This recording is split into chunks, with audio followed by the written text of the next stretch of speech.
Olá, sejam bem-vindos! Depois do sucesso de Round 6, muitas pessoas olharam com mais carinho para os doramas, ou seja, as séries coreanas. E pode ser que por isso Profecia do Inferno tenha despertado a sua atenção. Mas será que vale a pena assistir? Nesse vídeo eu vou fazer um review sobre a série e comentar sobre a possibilidade de uma segunda temporada. Na primeira parte do vídeo não tem spoiler, e eu só vou dizer o que for suficiente para contextualizar a história e embasar a minha opinião. Depois eu vou me aprofundar um pouco mais na série e nessa parte do vídeo vai ter spoiler.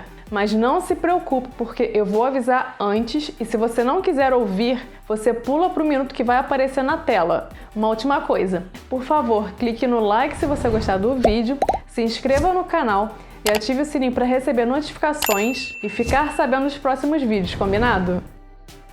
Profecia do Inferno, ou Hellbound, na verdade é uma adaptação de um webtoon. Para quem não está familiarizado com o termo, os webtoons são uma espécie de histórias em quadrinhos publicados em formato digital. Então o roteiro dessa série é baseado em um webtoon sul-coreano chamado Hellbound. E qual é o enredo dessa série? Criaturas sobrenaturais começaram a surgir e certas pessoas acabam sendo selecionadas e recebem uma profecia com o dia e a hora em que irão morrer. Mas não é só isso. As pessoas também são avisadas que serão enviadas pro inferno. Quando chega a hora, aparecem os executores, que são os monstros, que é meio difícil definir o que eles parecem, mas é como se fosse o Hulk coberto pelo Venom. Mas enfim, no dia da profecia, os monstros surgem e levam a pessoa para o inferno de uma forma extremamente cruel. Conforme esses fenômenos vão acontecendo, um novo grupo religioso interpreta essas aparições como manifestação da justiça divina. Em outras palavras, essa seita prega que essas criaturas surgiram como manifestação da vontade de Deus, que está condenando os pecadores. E dessa forma, se as pessoas não viverem de maneira correta, elas também serão punidas e condenadas ao inferno. Pelo trailer que eu vi, e considerando que essa série é dirigida pelo mesmo diretor de Train to Busan ou Invasão Zumbi, eu imaginei que seria uma série mais no estilo Corre que o bicho tá vindo, mas definitivamente não é esse o foco do dorama. Como vocês vão ver ao longo desse vídeo, Profecia do Inferno envolve uma temática muito mais profunda e complexa do que o trailer aparenta. Logo nos primeiros 5, 6 minutos, Profecia do Inferno já começa a ter bastante ação e violência e rapidamente você entende por que a classificação etária dessa série é 18 anos. As cenas em que os monstros atacam as pessoas para levar para o inferno são bem violentas e pesadas. Então eu não recomendo essa série para o público mais sensível à violência, porque as mortes são bem cruéis. No começo, a principal coisa que me vinha à cabeça era se isso não seria apenas um novo Death Note. Rapidamente, para quem não está familiarizado, Death Note é um anime em que um jovem recebe um caderno sobrenatural que tem o poder de matar qualquer humano cujo nome for escrito nele. Por sinal, esse anime é uma obra de arte. Mas enfim, eu comecei a me questionar se esses fenômenos teriam alguma semelhança com o que acontece em Death Note. Além disso, nos minutos iniciais do dorama, inúmeras questões já começaram a pipocar na minha cabeça, tais como: por que isso está acontecendo? Por que esses monstros surgiram? O que acontece com a alma dessas pessoas? Elas estão realmente indo para o inferno? Tem alguém por trás disso? E por quê? Qual o critério para a seleção das pessoas? É aleatório ou tem algum motivo? Para não dar spoiler, eu só vou comentar se essas perguntas que eu cogitei foram respondidas ao longo da série na parte desse vídeo em que eu faço a análise com spoiler. Bem, em decorrência desse fenômeno sobrenatural ter ocorrido em plena luz do dia, a polícia começa a fazer investigações. Ao seu turno, uma seita religiosa chamada Nova Verdade, criada por Jung Jin-soo, defende esses fenômenos como uma expressão da punição de Deus aos pecadores e entra em ascensão. Além dessa seita, existe o grupo extremista Arrowhead, que teria sido formado pelos membros mais radicais da Nova Verdade. Esse grupo é o responsável por vazar a identidade de ex-condenados na internet e tem envolvimento em pequenos delitos. A trama se desenvolve a partir desse cenário, resultante dos fenômenos sobrenaturais inexplicáveis, tendo envolvimento direto da polícia, da seita Nova Verdade e do grupo Arrowhead. Como eu já adiantei, Profecia do Inferno não é uma série do estilo Foge que o bicho está vindo. É muito mais complexa que isso, porque está mais focada em demonstrar o impacto que a presença desses seres causou nas relações sociais e na organização da sociedade como um todo, afetando inclusive a estrutura dos poderes. A seita Nova Verdade, que pregava a punição dos pecadores, acabou emergindo e se tornando uma fonte de poder extremamente influente, ao ponto de controlar toda a sociedade, inclusive as emissoras de televisão e a mídia como um todo. Eu achei muito interessante essa perspectiva distópica sobre a vida contemporânea trazida pela série, que aborda ainda questões éticas e morais, gerando reflexões sobre o caráter humano diante do medo do pecado e da morte. Profecia do Inferno é o tipo da série que você assiste e passa raiva em vários momentos. E o pior é que eu não sabia que eu ia passar raiva. Quando eu vi o trailer, eu imaginava que era uma série envolvendo monstros e seria mais parecida com Sweet Home, sobretudo considerando a presença de Yong Sang-ho, que também dirigiu Invasão Zumbi. Por exemplo, em Invasão Zumbi, que é um filme sensacional, diga-se de passagem, a temática de desordem e caos social generalizado é abordada com zumbis correndo na velocidade do Bolt e é muito emocionante. Então, pelo trailer, eu imaginei que Profecia do Inferno teria mais essa pegada. Mas conforme a trama foi se desenvolvendo, eu comecei a me lembrar até mais do dorama Save Me, por conta da questão do fanatismo religioso e pela raiva que eu passei assistindo. Inclusive, se você quiser saber mais sobre Save Me, nesse vídeo que está aparecendo no card, eu falo mais sobre essa série. Mas enfim, se você ainda não viu Profecia do Inferno, pelo menos você vai assistir já sabendo que vai passar raiva em alguns momentos. E não vai ser surpreendido que nem eu fui, né? Vale avisar que esse dorama já estreou com dublagem em português. Normalmente eu assisto tudo com áudio original, porque eu acho que preserva melhor a essência da obra. Mas a dublagem dessa série tá show de bola. A partir de agora, eu vou me aprofundar sobre a série, ou seja, vai ter spoiler. E eu vou comentar sobre o final. Quem não quiser ouvir, pula pro minuto que está aparecendo agora na tela. Esse também é um momento bom para você dar o like no vídeo, se inscrever no canal e ativar o sininho para receber notificações e não perder nenhum vídeo. Se você quiser que eu fale sobre algum dorama ou até sobre o live action de Cowboy Bebop, quem sabe, deixe sua sugestão nos comentários, ok? Eu já dei tempo para quem queria pular o final, vamos lá! Sabe todos os questionamentos que eu fiz no início do vídeo? Por exemplo, o motivo da aparição desses seres, quem está por trás disso e por quê? Bem, nada foi explicado.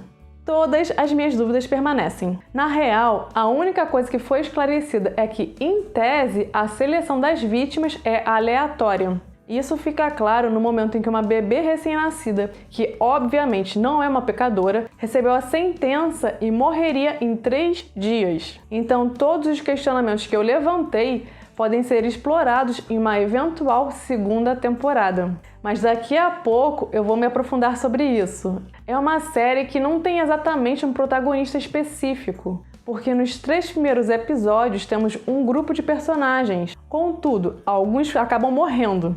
E nos 3 últimos episódios, após o time skipping de 4 anos, surgem novos personagens à trama, sendo que a única que permanece desde o início é a advogada Min Hye-jin. Eu confesso que a ligação da Nova Verdade com o grupo Arrowhead me fez lembrar mais uma vez de Death Note.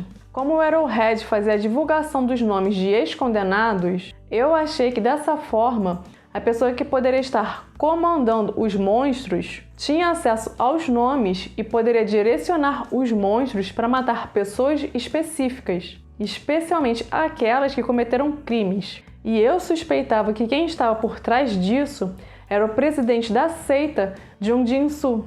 Mas aí a minha teoria foi por água abaixo quando a gente descobre que Jung Jin-soo foi sentenciado e acabou morrendo. A essa altura do campeonato, eu percebi que não sabia de nada e desisti de tentar prever o que ia acontecer. Sabe de nada, inocente! A única coisa que eu acertei foi que o bebê seria alvo da profecia. Mas, cara, foi puro chute. Mas esse é um grande mérito dos K-dramas, que costumam ser bastante imprevisíveis e ter vários plot twists. E em Profecia do Inferno não foi diferente, sobretudo com relação ao final, que eu já vou comentar. Outra crítica que eu achei interessante foi sobre como a informação é passada de forma superficial e distorcida pelas mídias, o que não deixa de ser uma sátira sobre a nossa atual realidade social. Isso acontece, por exemplo, na cena em que durante uma live o cabeça de esqueleto descobre quem é a próxima vítima e que ela é uma mãe solteira com 2 filhos de pais desconhecidos. Ao receber a foto de uma das crianças com um hematoma no braço, esse cara já começou a cogitar que a mãe maltratava os filhos e que por isso havia sido sentenciada e condenada ao inferno. E ele divulgou essa informação sem fazer qualquer apuração da veracidade dos fatos. E a partir desse momento, a população começou a considerar ela uma pecadora que merecia morrer. Eu também fiquei muito chocada quando as emissoras decidiram exibir ao vivo a punição da pecadora, a Park Jun-ja, logo nos primeiros episódios. Mas o pior foi imaginar que se algo do tipo acontecesse no nosso mundo, seria exatamente isso que aconteceria. As pessoas lotando o entorno para assistir, VIPs mascarados assistindo tudo de camarote, só faltou passar um ambulante vendendo pipoca, né? Qualquer semelhança com a nossa sociedade pode não ser uma mera coincidência. Agora que eu tô fazendo análise com spoiler, eu posso finalmente abrir meu coração e dizer o motivo da raiva que eu senti assistindo a essa série. Vamos lá! Eu detesto, melhor dizendo, eu tenho aversão a qualquer tipo de fanatismo ou extremismo. E Profecia do Inferno, como você deve ter notado, é uma série que aborda esse tipo de tema, mas é focado na religiosidade tóxica. Mano, eu fiquei puta e revoltada com a cena da velhinha sendo espancada e agredida até a morte. Sabe, por que o ser humano faz mal a uma pessoa indefesa, vulnerável, que está sentada no carro sem fazer nada? Sério, eu não consigo entender. E esse tipo de coisa me dá muita raiva. A verdade é que Profecia do Inferno mostra uma sociedade doente, fanática e que aceita aquela verdade imposta pela seita como se fosse um dogma absoluto. E o pior de tudo é que se você parar para pensar, de certa forma, isso não deixa de ser um retrato da realidade que o mundo vive. E eu acho isso assustador. Sobretudo nos 3 últimos episódios, vemos uma sociedade do medo, apavorada com o pecado. A nova verdade passou a promover uma verdadeira caça aos sentenciados. Com isso, muitas pessoas passaram a fugir logo depois que recebem a sentença, porque a sua família acaba ficando estigmatizada como a família de um pecador. É nesse cenário que surgiu uma organização clandestina chamada Sodo, liderada pela advogada Min Hye-jin, que passou a esconder a identidade das pessoas que receberam a profecia para que elas possam morrer sozinhas, sem ser alvo de um espetáculo televisionado pela seita Nova Verdade. Nesse momento foi esclarecido que se trata de um fenômeno sobrenatural que não tem explicação, supostamente, e que esse evento não está relacionado com o fato de a pessoa ser pecadora ou não. E essa constatação seria suficiente para enfraquecer o poder da igreja, já que aqueles eventos não estariam associados à vontade de Deus. Contudo, para comprovar esse fato, a morte do bebê sentenciado precisaria ser transmitida ao vivo. Pois é, só de pensar nisso é tenso demais, né? Enfim, a partir de agora eu vou abordar o final, que eu posso dizer que foi surpreendente, imprevisível e aberto, deixando margem para uma possível segunda temporada. Pela primeira vez, pelo menos em tese, alguém foi capaz de sobreviver à profecia. Graças aos pais que deram a vida para proteger sua filha, a bebê sobreviveu e talvez seja a esperança e a chave para resolver o mistério da profecia. É nesse momento que o jogo começa a virar. Min Hye-jin consegue fugir com a criança e escapar da nova verdade, enquanto um dos membros da igreja acaba sendo preso pela polícia após agredir um senhor que apenas criticou a igreja, o que demonstra o enfraquecimento do poder da nova verdade. E o mais surpreendente foi a Park Jun-ja renascendo das cinzas. Será que ela estava viva esse tempo todo e apenas foi transportada para outro lugar? Ela realmente foi para o inferno? Ela fugiu do inferno ou foi libertada por alguém? Acredito que essa personagem possa ter resposta para alguns mistérios. Esse final me deixou no hype e com gostinho de quero mais. Qual é a conclusão final? Eu gostei bastante desse dorama. Eu fui surpreendida em vários momentos e estou muito curiosa para saber como essa história continua. Eu não considero que se trata de uma série de terror. Eu entendo que funciona muito mais como um suspense, com cenas de ação e violência.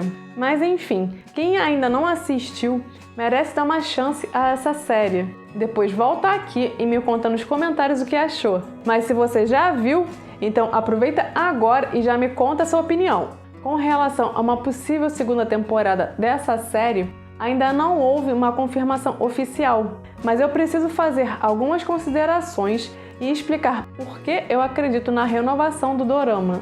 Como eu já comentei, esse dorama é baseado em um webtoon chamado Hellbound. Aqui no Brasil, o primeiro volume será lançado pela editora New Pop no dia 10 de dezembro de 2021 e atualmente está em pré-venda na Amazon. Inclusive, eu vou deixar o link na descrição para quem tiver interesse em comprar. Essa é a notícia boa. A notícia ruim é que, apesar de existir o webtoon, se você procurar na internet, a maior parte dos capítulos está em coreano. Pouquíssimos capítulos estão em inglês. Com isso, por enquanto, não temos pistas do que vai acontecer na segunda temporada, salvo se você souber coreano. Aí você consegue descobrir. Mas como eu não sei coreano, eu tenho que aguardar o lançamento do manhwa em português pela New Pop ou torcer para que alguma boa alma traduza os demais capítulos para o inglês. Eu estou muito curiosa para saber como essa série continua. Então eu quero muito ler esse webtoon e trazer esse conteúdo para vocês. Se por acaso alguém encontrar todos os capítulos de Hellbound em inglês, por favor, coloque o link nos comentários, porque assim eu consigo fazer o vídeo contando sobre a segunda temporada, ok? Outra consideração que eu preciso fazer. 2. Como funcionam as séries coreanas? Em geral, os doramas são feitos para ter uma única temporada, salvo algumas exceções como Round 6, Amor, Casamento e Divórcio e Sweet Home. Além disso, K-dramas costumam ter em torno de 16 episódios com pelo menos 1 hora de duração. No caso de Profecia do Inferno, foram apenas 6 episódios com aproximadamente 50 minutos. Ou seja, é uma série que está muito abaixo do padrão coreano. Não sei se a quantidade reduzida de episódios já foi feita com a intenção de ter uma segunda temporada, ou se essa escolha foi uma questão de orçamento. Fato é que existem sites americanos especulando um possível retorno da série para 2022. Eu acho que é uma previsão otimista até demais, sem contar que ainda não houve uma renovação oficial, mas enfim. Outros fatores que influenciam para uma renovação para uma nova temporada são a audiência e o sucesso internacional da série. No momento que eu estou gravando esse vídeo, esse dorama estreou recentemente e já está no top 4 do Brasil. E isso já é um ótimo sinal. Se a série conseguir repetir o sucesso de Round 6, aí é praticamente garantido, né? Sobretudo porque, como eu já disse, o final de Profecia do Inferno deixou uma margem para uma segunda temporada, né? Se você gostou do vídeo e tem interesse em saber o que irá acontecer na segunda temporada, já se inscreve no canal, porque mesmo se a série não for renovada, você vai ficar sabendo a continuação e o final quando eu trouxer o vídeo. Confere aí se você já deu o like e ativou o sininho para ser avisado quando sair esse e outros vídeos no canal. Bom, gente, eu fico por aqui. Até a próxima!